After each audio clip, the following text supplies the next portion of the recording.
Wakati huu tunakwenda katika maswali na majibu. Hapa ndio inabainika haki na batili. Hapa kwenye maswali na majibu, yaani katika kile kilichofundishwa kila mmoja sasa utamjua nani atajichanganya katika kile alichokifundisha na kujibu maswali, na nani hapa anayeongoza njia iliyokuwa sawasawa na ya haki katika kile ambacho wanachofundisha. Kwa hiyo wakati wa sasa ni maswali.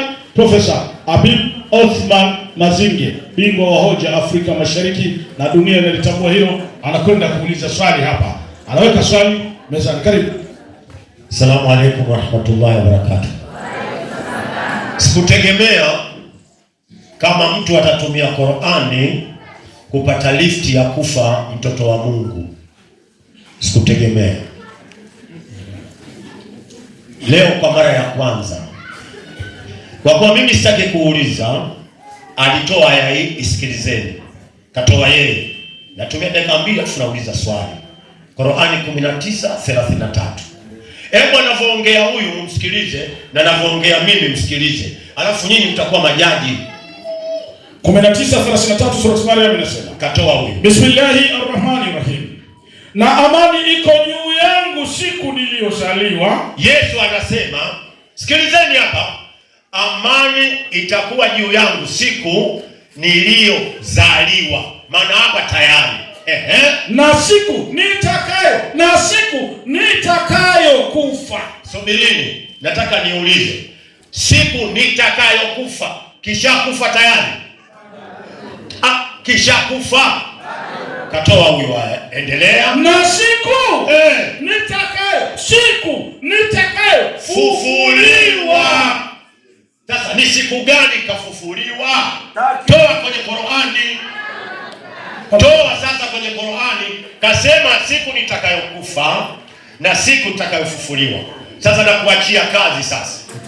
Wapi alipokufa, wapi akafufuliwa kwenye Qur'ani?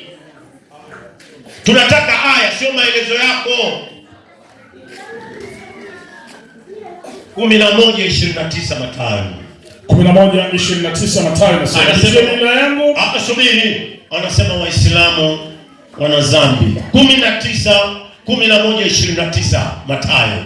11:29 Mathayo nasema. Inasemaje? Nitieni nira yangu ili mjifunze kwangu. Safi. Kwa kuwa mimi ni mpole na mnyenyekevu wa moyo. Endelea. Nani mtapata raha na nafsi. Kwa maana nira yangu ni laini na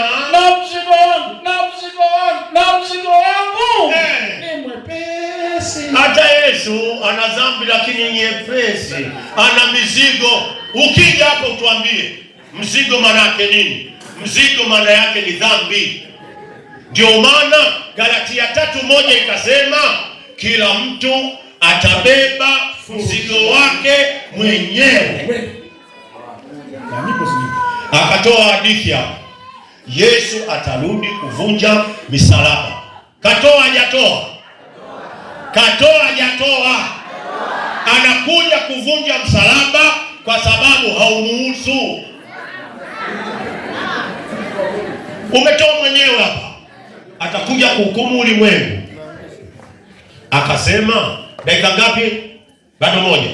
Akasema hivi, kuna haya namwachia. Sasa swali langu moja tu dogo. 20:13 Kutoka. 20:13 kitabu cha Kutoka inasema. Naam. Kutoka 20:13 mwalimu. Usiue. Basi. Swali langu wa Sabato wote humu ndani. Aya hii Mungu aliposema usiue, anakataza au anaruhusu? Subhanallah. Takbir wa Islam. Takbir. Wakristo haleluya. Wakristo haleluya. Swali nyepesi na aya nyepesi. 20:13 Kutoka. Usiue. Mwalimu ameuliza usiue, Mungu anakubali au anakataza? Kwako mwenyekiti. Bila kupoteza wakati na bila kupindapinda, namnyanyua sasa kwenu mhadhiri alete hoja, ajibu hoja ambazo zimeulizwa. Karibu mhadhiri. Yesu asifiwe. Ninamshukuru Mwenyezi Mungu kwa ajili ya maswali mazuri, na kwa sababu tayari yameshajibiwa. Ustaz Mazinge amesema kwamba wapi katika aya, kwa mujibu wa swali lake la kwanza, kwamba Qur'ani 19:33 wapi Yesu amesema kwamba atakufa? Au nimekosea? Hebu rudia. Samahani, mtunzie Mungu. Asalamu alaykum wa rahmatullahi wa barakatuh. Mimi sijauliza swali hilo. Mimi nilikuja kuvunja hoja za yule kuitumia Qur'ani kama imesema kafa. Mimi nimeuliza swali hapa Kutoka 20:13. Swali dogo tu, wala alichukui dakika 4. Nimeuliza hivi, Mungu anasema usiue. Swali likauliza, Mungu aliyetuumba Waislamu akatuumba wa Sabato anasema tusiue. Swali, anaruhusu au anakataza? Takbir. Kwa mujibu wa kuweka sawa sasa, kabla ya kujibu swali, ile 19:33 kwa mujibu wa Uislamu kwamba Yesu alizaliwa akiwa mchanga, aliongea, si ndio? Akasema kwamba nitakufa. Sasa wapi katika ukubwa wake akiwa mtu mzima aya inasema kwamba Yesu hakufa? Aipo. Kama ipo leta hapa, nitasilimu na nitaitwa Ibn Saidi hapa. Bwana Yesu asifiwe, kwa sababu alizungumza kwenye utoto wake. Lakini kwa swali ambalo ameliuliza hapa, Kutoka 20:13, Mungu wa kwenye Biblia anasema usiue. Swali nauliza, Mungu aliposema usiue, ameruhusu kuua au amekataza kuua? Bila shaka swali ni lile lile na hata majibu ni yale yale. Shema Singe, unakula muda wa watu tu ndugu yangu. Sasa mwalimu, Mungu anakataza usiue au kuua. Sasa kwa mujibu wa swali hili tuiulize Qur'ani, Mungu anasema nini humo katika ile sura ya 3:145? Mwalimu tupe sura ya 3:145, tupe tuisikie, kwa sababu andiko linajibiwa kwa andiko, sio andiko linajibiwa kwa story. Mwalimu tupe. Inasema na nafsi yoyote haitaweza kufa ila kwa amri ya Mwenyezi Mungu kwa ajili iliyowekwa. Aha, kumbe kufa au kutokufa ni kwa amri ya nani? Ya Mwenyezi Mungu. Kwa hiyo yeye mwenyewe anaruhusu au anafanyaje? Anakataza. Kweli uongo? Halo? Yes. Bwana Yesu asifiwe. Amen. Kwa hiyo jibu limeshajibiwa na liko wazi. Na kwa maana hiyo sasa, dakika zangu bado zipo, niendelee kwenda vizuri, niweke sawa. Kwa nini Qur'ani na Biblia vinakiri kwamba Yesu alikufa? Na ni kiini cha ukombozi. 47:18 mwalimu.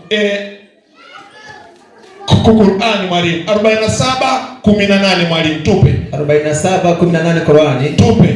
47:18 Qur'ani nasema chap ili nimwelekeze kwa nini maana ya kafara ya Yesu kufa msalabani, na imesisitizwa vizuri katika vitabu, inamaanisha nini? Twende mwalimu. 47:18. Muda mwalimu, nenda. Nimefika hapo. Na wale wanaokubali kuongoka 47:18 mwalimu. Kwani mnangojea jingine ila kiama kiwajie ndio kwa ghafla. Basi alama zake hicho kiama zimekwisha kuja, ndio kutawafaa wapi kukumbuka? Anasema mnangoja nini kwamba kiama kiwaijie? Kwani alama zake hicho kiama kimeshakuja. Yaani alama ya kiama ni ipi ambayo ikifika tutajua kwamba kiama kimefika? Dalili yake kuu ni ipi? 23:16 na 17. 23:16-17 ituonyeshe dalili, alama kuu ya kiama. Kwa nini kiama kipo na kipo kwa sababu gani? 23:15-16 chap chap. Inasema ndio, kisha hakika ninyi baada ya hayo ni wenye kufa. Kisha hakika ninyi siku ya kiama mtafufuliwa. Kumbe alama kubwa ni kifo na ufufuo. Kumbe inathibitika kwamba ili mtu atambue kwamba kiama kipo, ajue kwamba kifo na nani na ufufuo. Nani anayetuthibitishia kwamba ni alama ya kiama? 43:61, ambaye huyu ni kifo na ufufuo. Maana yake alikufa na akafanyaje? Akafufuka. Mwalimu tupe. Na kwa kweli yeye nabii Isa. Na kwa kweli yeye Isa Yesu ni alama ya kiama. Alama ya nini? Kuwa ya kiama. Kuwa kinaanza kukaribia. Msikifanyie shaka. Ndio. Na nifuateni. Ndio. Hii ndio njia iliyonyooka. Bwana Yesu asifiwe. Kumbe uthibitisho Yesu alikufa akafufuka. Nikirudi nitakuja na sherehe ya hiyo aya na mambo yatenda vizuri. Bwana Yesu awabariki. Haya. Bwana Yesu asifiwe. Haya, asanteni sana. Sasa hatutakula muda zaidi kwa sababu nafikiri wakati wa swala umekaribia. Sasa tunamsimamisha mwenyekiti ili aweze kusimamisha upande wake pia. Waislamu takbir. Waislamu takbir. Wakristo haleluya. Nafikiri swali limeulizwa na nilizungumza tangu mwanzo. Wakati swali linaulizwa na majibu, wewe ndio utapima swali lilivyoulizwa, ile thinking capacity yako, yani ile IQ yako ya kufanya uweze kuelewa. Hapa ndio inatakiwa itumike. Hapa ndio katika wakati muhimu sana, yani unapohangaika katika kutafuta ukombozi ule ambao tunaozungumzia kwamba kifo cha Yesu kweli ni ukombozi. Sasa hapa ndio utakuwa unajua yale majibu yanapotolewa kwamba je, haya majibu haya na maswali ni vitu vinavyofanana, yani vinaendana. Kwa hiyo wewe utapima, utaangalia. Kwa hiyo profesa, swali lako la nyongeza hapa. Karibu. Asalamu alaykum wa rahmatullahi wa barakatuh. Mnajua kwa nini kashindwa kujibu?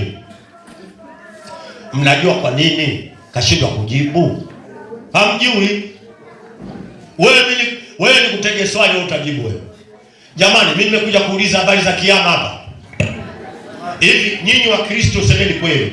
Huyu kajibu habari za kiyama. Mimi nimekuja kuuliza hapa kiyama kitakuwa lini? Sijaja kuuliza kiyama kitakuwa lini mpaka uniambie kurudi kwa Yesu ndio kiyama. Sijauliza hivyo. Nimeuliza Kutoka 20:13. Biblia inasema usiue.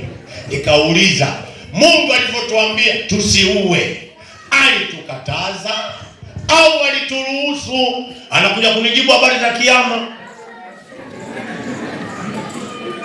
Sasa wewe ungesema tu aliruhusu au aliruhusu au alikataza, ndio jibu. Ameshindwa kusema amekataza, kwa sababu kama amekataza, kifo cha Yesu hapa kimekufa moja kwa moja. Ndio maana kanijibu habari za kiyama.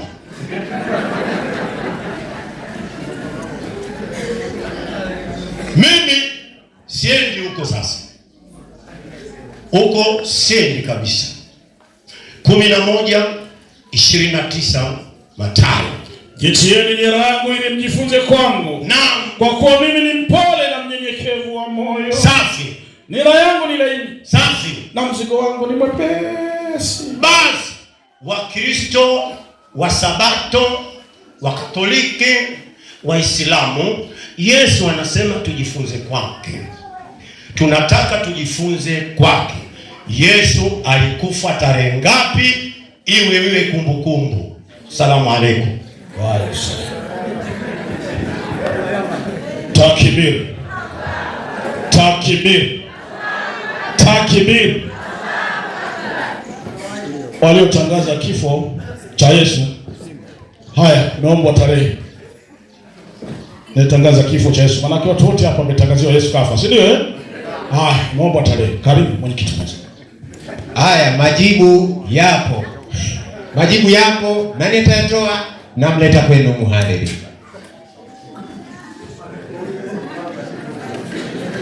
Bwana Yesu asifiwe.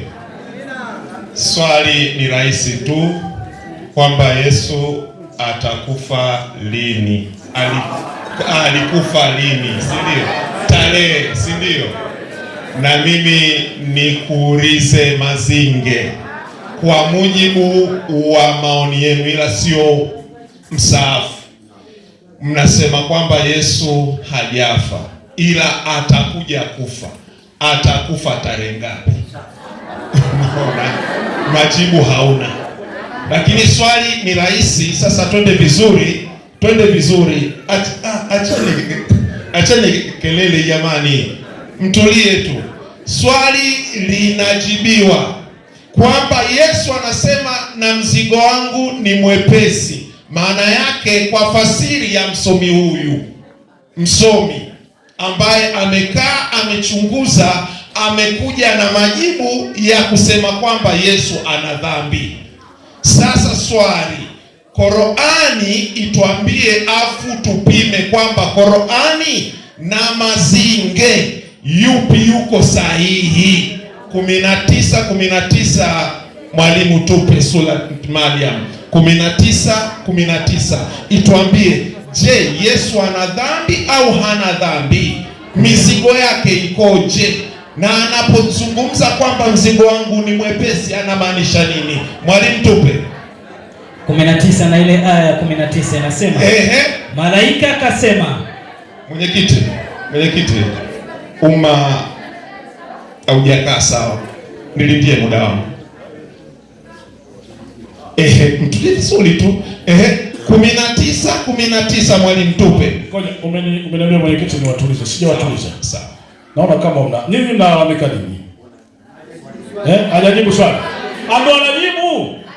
Subiri, ndo anajibu. Sasa yale manunguniko yenu, subiri mtapewa tarehe sasa hivi. Subiri. Ametangaza kifo, atatangaza na tarehe. Msio na wasiwasi. 19 mwalimu tupe. 19 na ile aya 19 kitabu cha Qur'ani inasema. Ndiyo mwalimu. Malaika akasema, hakika mimi ni mjumbe wa Mola wako ili nikupe mwana mtakatifu. Swali, mtakatifu ana dhambi? Sasa hii ya kusema kwamba Yesu ana dhambi, Shemazinge, umetoa wapi ndugu yangu? Maana huo ni masafu. Haijasema Yesu ana dhambi, inasema Yesu ni mtakatifu, hana nini? Hana dhambi. Kwa maana yake hiyo, ndugu yangu alikuwa akibambanya na kumbambikia Yesu dhambi. Jamani, Yesu hana dhambi. Katika mitume wote katika msaafu 124,000 ambapo huo aminika kwamba mtume ni wa mwisho.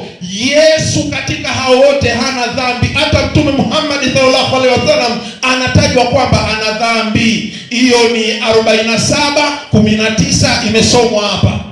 Anaambiwa omba msamaha kwa dhambi zako, kwa dhambi za Waislamu wanaume na Waislamu wanawake. Wapi Yesu ameambiwa kwamba omba dhambi kwa ajili ya wafuasi wako au Wakristo? Haipo. Kama ipo na silimu hasa hivi na jina langu nitaitwa Saidi. Bwana Yesu asifiwe. Haipo. Halafu cha pili ameuliza kwamba Yesu amekufa tarehe ngapi? Halo jamani, mengine msichimbue, mtafutia Mungu visa. 29 Torati mwalimu tupe. 29 mwalimu tupe. 29 Torati inasema ya kwamba mambo yaliyofunuliwa kwetu. 29 mambo yaliyofunuliwa kwetu sisi. Mambo ya siri ni ya Bwana, ya siri ni ya Mungu wetu. Lakini mambo yaliyofunuliwa ni yetu sisi na watoto wetu milele. milele. Biblia haijasema tarehe, ila imesema alikufa. Kwa hiyo ukisema Yesu kafa tarehe ngapi, uongo, haipo. Hata nyinyi hamjui. Kwa hiyo ya ghaibu ni ya kwetu, ya sirini ni ya kwetu, ni ya Mwenyezi Mungu. Bwana Yesu asifiwe. Amen. Hatuwezi kuleta vya uongo, kwa sababu haya ni mambo yanayohusu uzima na mauti, na kweli za Mungu zinawekwa wazi. Bwana Yesu asifiwe. Waislamu takbiri, kwa sababu si mbali mko ndani ya Yesu, na tunawakaribisha, na Bwana anawapenda. Mungu awabariki. Asante mwenyekiti, ni zamu yako sasa na kunyanyua. Asante sana wewe. Takbir. Takbir. Takbir. Hivi mimi niulizeni jambo dogo tu. Nyinyi hamjui babu zenu wamefariki tarehe ngapi, mwaka gani? Hata kama babu yako hujamuona, yani babu yako alimzaa babu yako, babu yako hujui naye kazaliwa tarehe ngapi, kafa mwaka gani, hamjui. Ila ukimwona mtu anazungumza Yesu kafa tarehe ngapi nini, haya ni mambo ya uongo. Mwalimu kasema haya mambo ya uongo. Sasa unatangazaje mtu kafa hata tarehe hujui kama kafa? Kafa wakati mama yake mzazi aliyemzaa hajatangaza mtoto wangu kafa. Hatari sana. Muona bwana, naweka sawa naweka sawa. Hao watu wanafuatilia. Ndio maana mlisema kuna kelele. Yaani kulikuwa zile kelele watu walikuwa wanataka tarehe wapatiwe, au sio? Wakawa wananung'unika. Wakati huu sasa, mwalimu naomba nilete kwako, uliza swali dakika 3, tujibu dakika 5. Inshallah, karibu. Jamani, tuweke sawa, mwenyekiti sio mwalimu. Kama unataka kuingia kwenye uwanja, weka mwenyekiti mwingine uingie pale mezani. Sasa mimi nilisema hivi mwanzo, nilisema Yesu alikufa kwa ajili ya wenye dhambi, na nikadhibitisha Muhammad ana dhambi, Waislamu wanaume wana dhambi, Waislamu wanawake wana dhambi, na Allah akasema kwa sababu wana dhambi wana sehemu yao ya kwenda. Nikasoma Qur'ani 19, ni sehemu gani? Ni kwenye moto wa Jehannam. Na Yesu mwenyewe alisema kwa sababu hataki kukubali kwamba yeye ndiye aliyekufa kwa ajili ya dhambi zao, watakwisha. Yohana 8:24. Yohana 8:24. 8:24 Yohana. Twende haraka. 8:24 Yohana. Twende. Inasema ya kwamba inasema Yesu anasemaje? Twende haraka tafadhali. Kwa hiyo naliwaambieni ya kwamba, kwa hiyo Yesu nawaambieni ya kwamba mtakufa katika dhambi zenu. Mtakufa na dhambi zenu, kwa sababu msiposadiki, kwa sababu mtaki kukubali ya kwamba mimi ndiye Yesu ndiye Mwokozi. Mtakufa katika dhambi zenu. Mtakufa hakika na dhambi zenu, kwa sababu yeye alikuja tuwe na uzima. Yohana 10:10. Yohana 10:10. Yohana 10:10 inasemaje? Inasema ya kwamba, twende sasa nikaulize swali. Twende. Mwivi haji ila aibe. Mwizi anakuja ili kuiba na kuchinja na kuharibu. Na kuchinja na kuharibu. Mimi nalikuja ili wawe. Yesu alikuja ili wote wawe na uzima, kisha wawe nao tena wawe nao tele. Jamani, mnaomwamini Yesu, Bwana asifiwe. Amen. Uzima ni wa kwenu, hawaendi popote. Sasa swali langu, Qur'ani 3:56.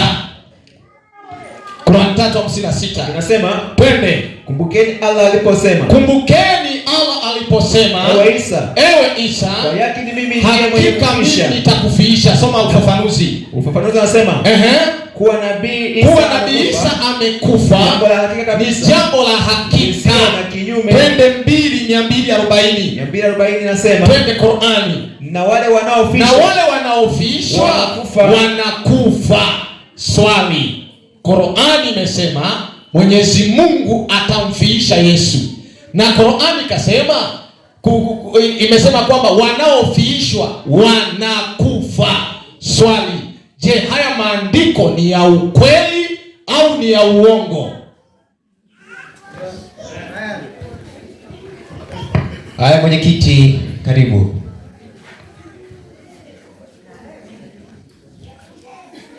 Naam, takbir. Takbir. Kristo. Haleluya. Imetolewa aya na imeulizwa hayo maandiko ni ya kweli au ni ya uongo? Suleiman Mbogo, shaka tafadhali. Suleiman Mbogo, tafadhali. Karibu.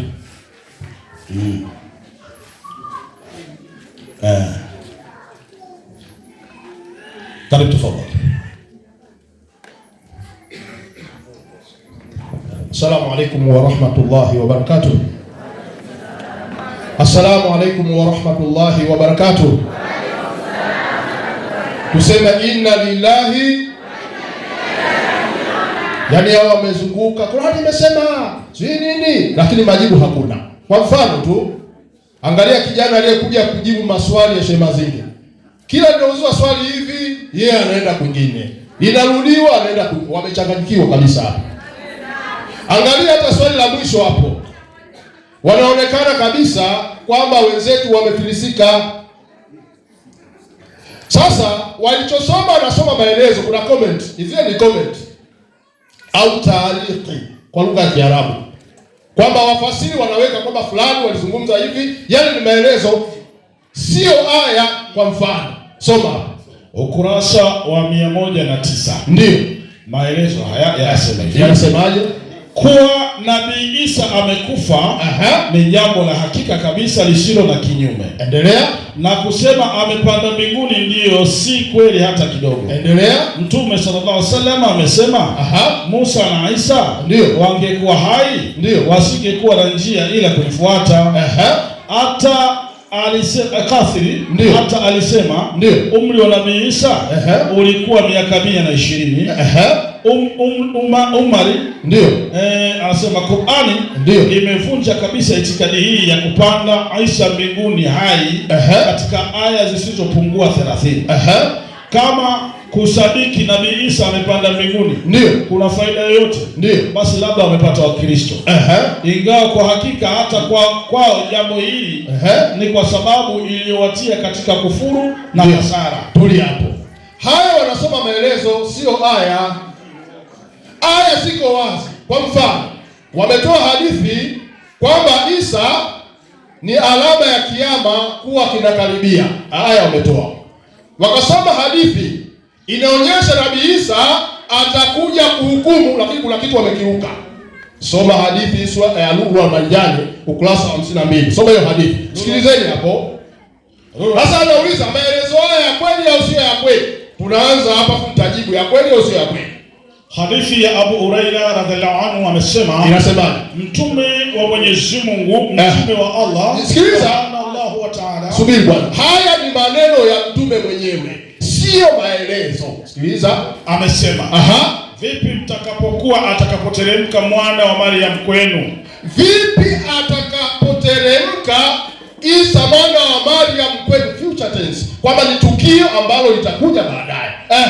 Na imamu wenu ni miongoni mwenu. Atakuwa imamu wenu miongoni mwenu. Na Qur'ani Mtume SAW ameeleza mpaka mji atakaoshuka Syria, atashuka alfajiri na atakuta Waislamu wanajiandaa na swala, atasimama kama imamu na ataswalisha. Kwa maana ya Mtume SAW. Endelea. Atawahukumu kwa sharia ya Qur'an. Rudia tena.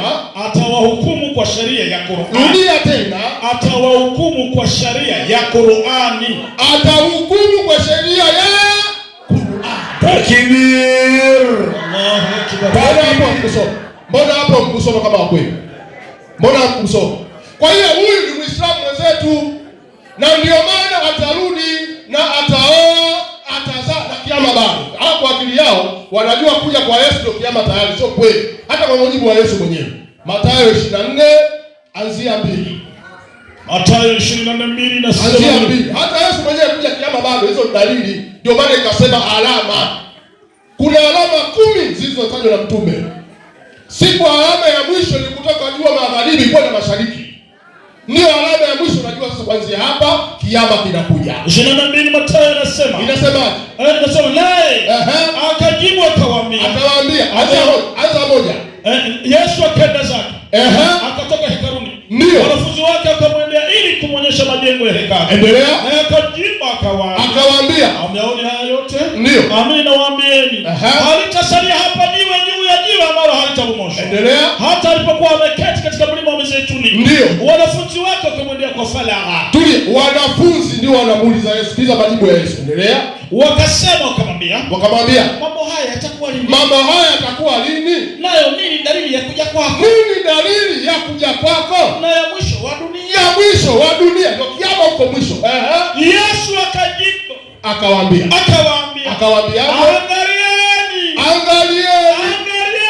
Angalieni tu asiwadanganye.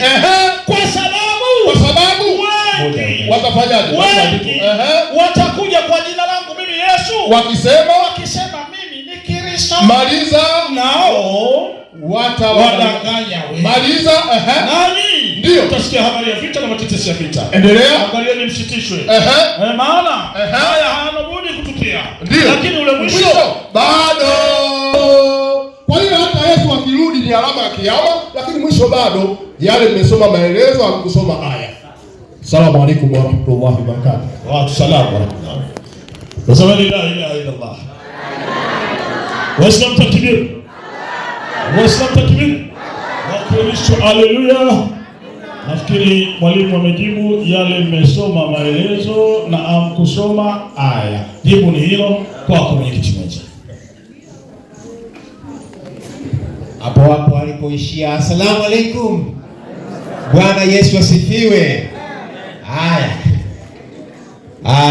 Kuna muda ulipitiliza ndugu mwenyekiti.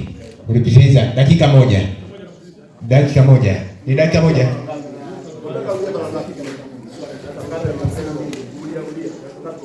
Kwamba dakika. Haya, asante sana, zitaongezwa hizo sekunde 52. Kuweni makini watunza muda. Haya, Qur'ani 43:61. Nimweke sawa huyu ameongeza maneno ambayo hayako kwenye Qur'ani. Sikilizeni, wewe ukibisha tutakupa maiki uje hapo. Qur'ani 43:61 nisomee. Qur'ani 43 na ile aya ya 61 inasema, wa innahu la'ilmu sa'atan fala tamuruna biha. Lete habari. Inasema, na kwa kweli yeye Nabii Isa ni alama ya kiyama. Simama hapo. Huyu akabandika maneno ni dalili ya kiyama. Qur'ani inasema ni alama ya kiyama. Niwaulizeni Kiswahili. Dalili ya mvua ni nini?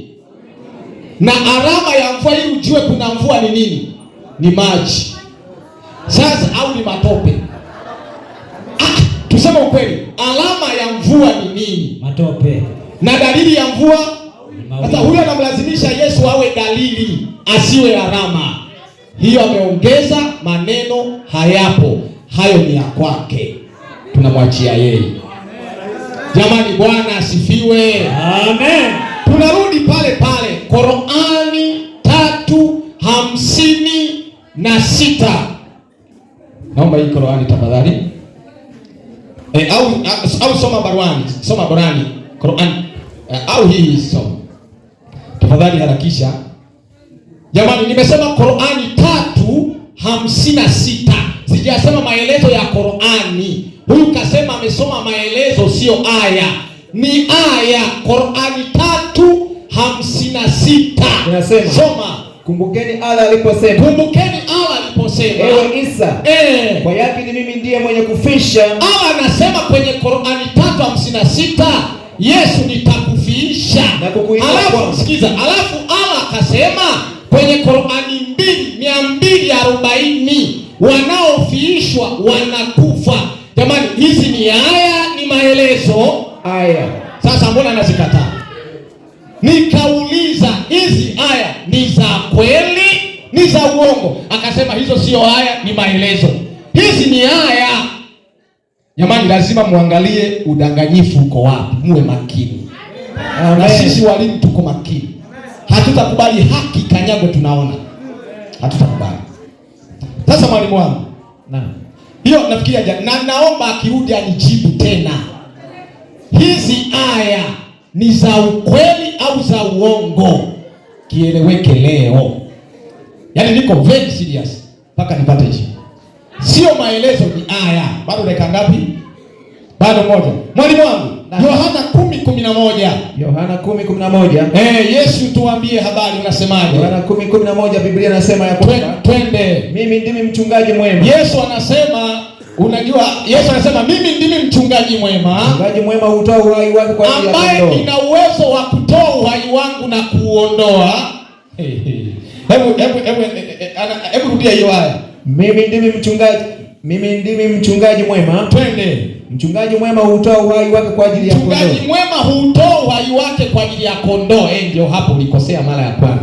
Kwa Yesu anasema yeye ndiye alitoa uhai wake kwa ajili ya kondoo. Nini maana ya kondoo? Zaburi ya 100 mstari wa 3. Zaburi 100 mstari wa 3. Twende. Maandiko matakatifu yanasema ya kwamba jueni ya kwamba Bwana ndiye Mungu. Bwana ndiye Mungu aliyetuumba sisi. Twende. Na sisi tu watu wake na kondoo wa malisho. Kwa hiyo sisi Mungu tu watu wake na kondoo wake. Na Yesu alitoa uhai wake kwa ajili ya kondoo ambao ni watu wa nani? Watu wa Mungu. Alijibu, hizi aya ni za kweli au za uongo? Niko pale pale. Wako mwenyekiti. Asante mwenyekiti. Waislamu takbir. Waislamu takbir. Wakristo haleluya. Naipiga kiroho kabisa, lakini bado mtikii vizuri. Wakati sasa swali nafikiri limeeleweka. Hizi aya zilizotolewa za kweli au ni za uongo? Umeona bwana? Mwalimu, aya zimetolewa. Karibu Sheikh. Asalamu alaykum wa rahmatullahi wa barakatuh. Unajua hao wanajichanganya. Kile kitabu wamesoma yale maelezo na ndio watu tukakichukua tukakihamishia huku kikasomwa. Alafu akakataa, anasema mimi nimesema ni maelezo, akaruka yale maelezo yaliyosomwa akaenda juu ya aya. Naomba nisomee wewe mwenyewe kwenye hizo aya sasa. Soma mwenyewe. Inasema ndio, kumbukeni Allah aliposema, ndio, ewe Isa, kwa yake ni mimi ndiye mwenye kukufisha, ndio, na kukuinua kwangu, ndio, na nitakutakasa na masingizio ya wale waliokufuru. Inatosha. Hapo hiyo aya inasema Yesu amefishwa au atafishwa? Nisaidie hapo. Hebu ulivyosoma kuna sehemu amefishwa hapo. Ajibu yeye hapo. Wewe msomaji, hapa kuna sehemu Yesu amefishwa, Isa amefishwa. Nitarudia. Rudia. Kumbukeni Allah aliposema, ndio, ewe Isa, ndio, kwa yake ni mimi ndiye mwenye kukufisha na kukuinua kwangu, ndio, na nitakutakasa na masingizio ya wale waliokufuru. Na nitakutakasa na masingizio ya wale waliokufuru.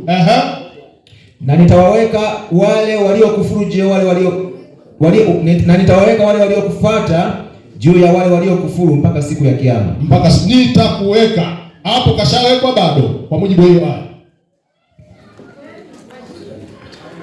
Kawekwa. Kachimka. Sasa unaona tatizo sasa, hawa wanasoma aya inazungumza vingine, huku mwisho anamalizia Isa kafa, anafufuliwa. Unaona tofauti iko hapo sasa. Kwa hiyo aya za Mwenyezi Mungu, mfano Qur'an sura ya 60, kwanza soma Qur'an ya sura ya 45 aya ya 6. 45:6 Qur'an. 45:6 Qur'an inasema bismillahirrahmanirrahim. Naam. Anasema Mwenyezi Mungu katika sura ya 45 aya ya 6. Sikiliza aya inasemaje? Alafu tutaenda na maelezo pia.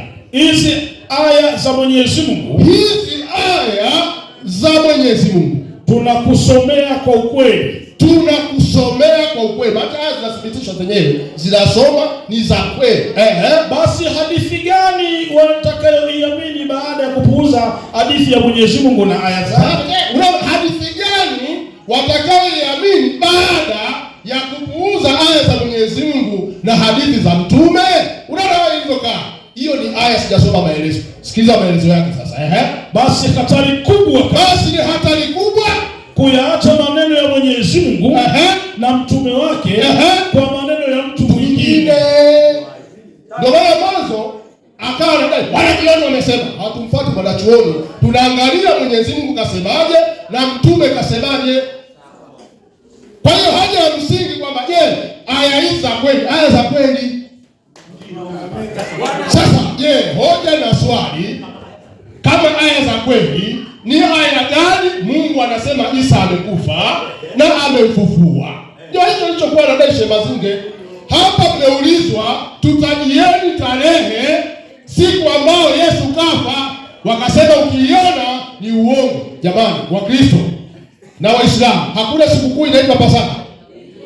Tarehe ipo haipo. Sio nakwambia Yesu kafa ndipo Pasaka unasherehekea. Una tatizo leo kuwepo hapa.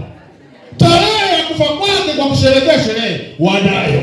Tukiwadai kwenye Biblia wapi Yesu kafa na tarehe yake? Hawana. Hivyo wanakiri sawa sawa. Msomaji Methali 17:5. Methali, kitabu cha Methali. Wameshachanganyikiwa, wanalaumiana. 17:3 Methali inasema. 17:5 Methali inasemaje? Amdhihakie maskini, anayemdhihaki maskini humsuta muumba wake. Anamsuta muumba wake. Naye afurahiaye msiba hata kosa. Naye afurahiaye msiba hata kosa adhabu yake. Sikilizani andiko linavyosema. Sheikh Mazinge alitoa aya katika kitabu cha Kutoka kwamba Mungu anasema usiue, wakaulizwa swali. Hapa Mungu anakataza au anaruhusu? Kazunguka koda mara huku Manzese, si Keko, si wapi. Sasa hoja ya msingi pia Mungu anasema na afurahiaye msiba hata kosa adhabu yake. Kati ya Waislamu na Wakristo wenye kusherehekea kifo cha Yesu ni watu gani? Lazima wapate adhabu. Adhabu lazima. Hiyo ni Biblia, sio maneno yangu. Wakorintho wa kwanza 15:18. Wakorintho wa kwanza 15:18 inasemaje? Wakorintho wa kwanza 15:18 inasema na hapo na wao nao waliolala katika Kristo wamepotea kabisa. Na katika maisha haya ndio tukimtumainia Kristo, ndio sisi tu maskini kuliko watu. Rudi aya 15 hiyo, rudi 15. 15 pamoja na malizia. Aya 15:15 inasema hivi. Inasema Wakorintho wa kwanza ndio 15:15 mwalimu. Inasema na sisi tunaonekana kwa mashahidi wa uongo